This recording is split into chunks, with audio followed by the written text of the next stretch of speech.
Haleluya, puji nama Tuhan. Kembali lagi dalam Renungan 79. Kita akan melihat dalam kitab Yeskiel pasal yang ketiga, ayat yang ke-18. Kita akan membacakan. Kalau aku berfirman kepada orang jahat, engkau pasti dihukum mati, dan engkau tidak memperingatkan dia atau tidak berkata apa-apa untuk memperingatkan orang jahat itu dari hidupnya yang jahat, supaya ia tetap hidup, orang jahat itu akan mati dalam kesalahannya. Tetapi aku akan menuntut pertanggungan jawab atas nyawanya daripadamu. Nah, sedikit latar belakang dari kitab Yeskiel. Yeskiel ini adalah nabi ketika bangsa Israel semasa mereka dalam pembuangan di Babel.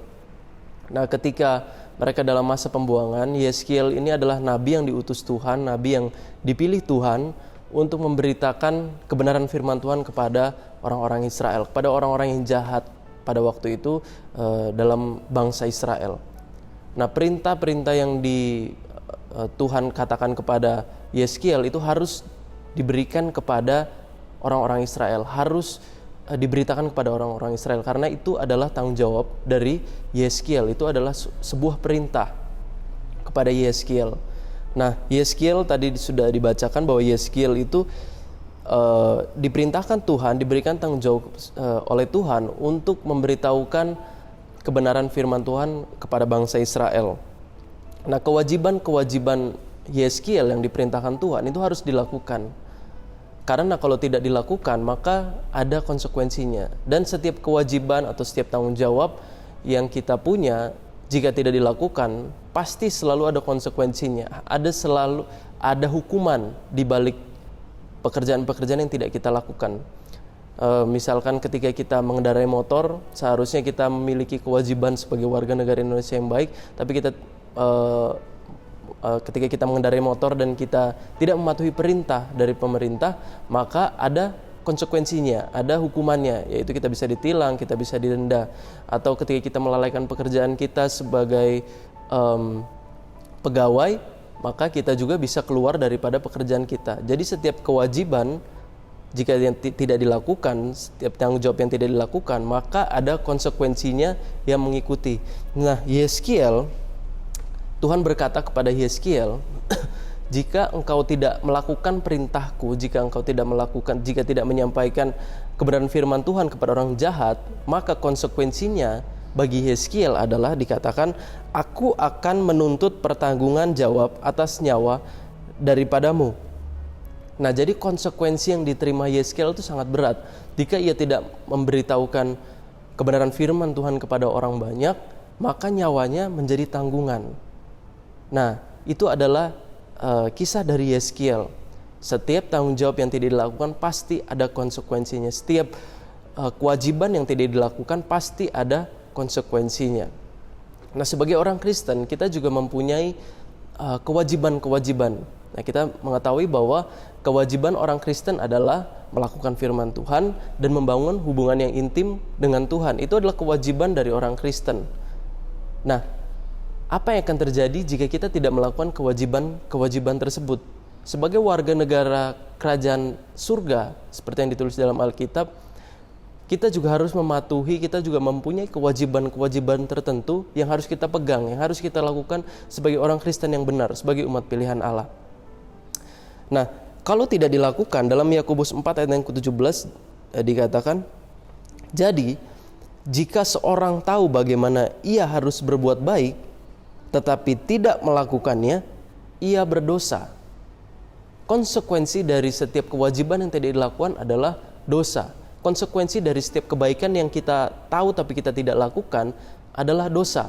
Kita mungkin tahu seharusnya kita berdoa, seharusnya kita membaca Alkitab, seharusnya kita merenungkan firman Tuhan, seharusnya kita mengampuni, seharusnya kita memberi sedekah kepada sesama kita, kita menolong sesama kita, seharusnya kita tidak berkata-kata kasar dan sebagainya. Jika kita mengetahui hal-hal yang baik tetapi kita tidak melakukannya, itu berarti kita sama saja menolak aturan-aturan Tuhan. Dan jika kita menolak aturan-aturan Tuhan, maka Tuhan menganggap kita berdosa. Kita menjadi berdosa di hadapan Tuhan karena kita meremehkan firman Tuhan.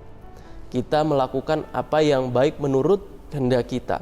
Padahal warga negara kerajaan surga sebagai warga negara kerajaan surga, kita memiliki tanggung jawab yang Tuhan berikan.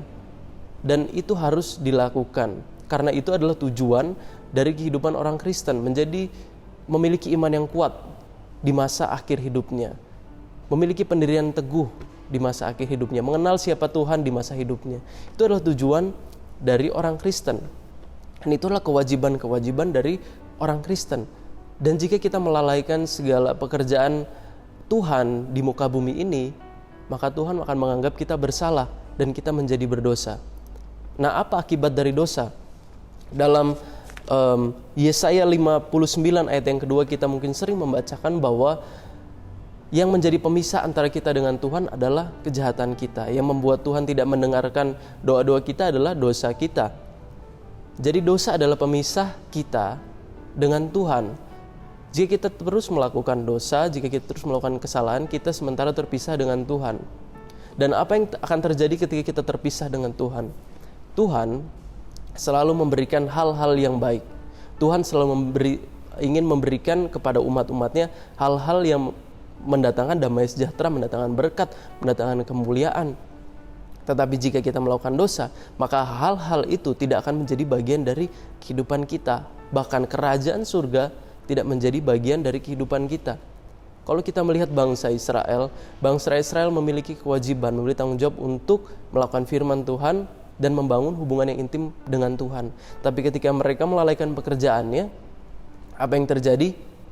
Mereka harus berputar-putar di padang gurun, mereka mendapat tulah, mereka harus pergi ke dalam pembuangan, dan banyak sekali hukuman-hukuman, hal-hal yang tidak enak jika berpisah dengan Tuhan. Jika jauh daripada Tuhan, itu banyak sekali hal-hal yang tidak enak akan terjadi dalam kehidupan bangsa Israel. Begitu juga dalam kehidupan kita.